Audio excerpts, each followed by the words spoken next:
গোল আর নাটকীয়তার পাশাপাশি ২০২৬ বিশ্বকাপের প্রথম রাউন্ডে ফুটে উঠেছে আধুনিক ফুটবলের নতুন কৌশলগত রূপ।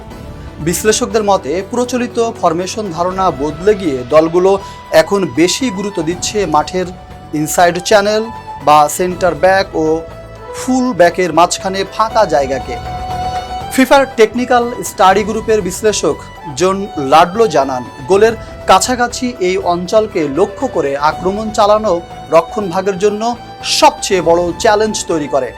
কানাডা এবং যুক্তরাষ্ট্র এই কৌশল ব্যবহার করে দ্রুত পাস, ডিকয় রান যাকে বলা হয়, ফাঁকা জায়গা তৈরির জন্য দৌড় এবং পজিশন পরিবর্তনের মাধ্যমে প্রতিপক্ষের ডিফেন্স ভেঙেছে।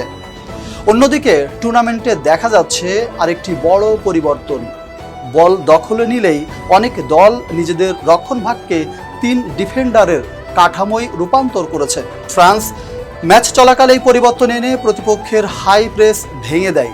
একইভাবে স্কটল্যান্ডও আক্রমণের সময় অসমান ব্যাক থ্রি গঠন করে মাঝ মাঠে সংখ্যাগত সুবিধা তৈরি করেছে।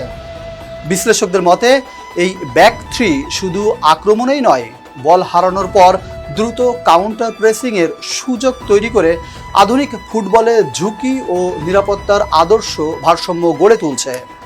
Imran Khan, face the sports.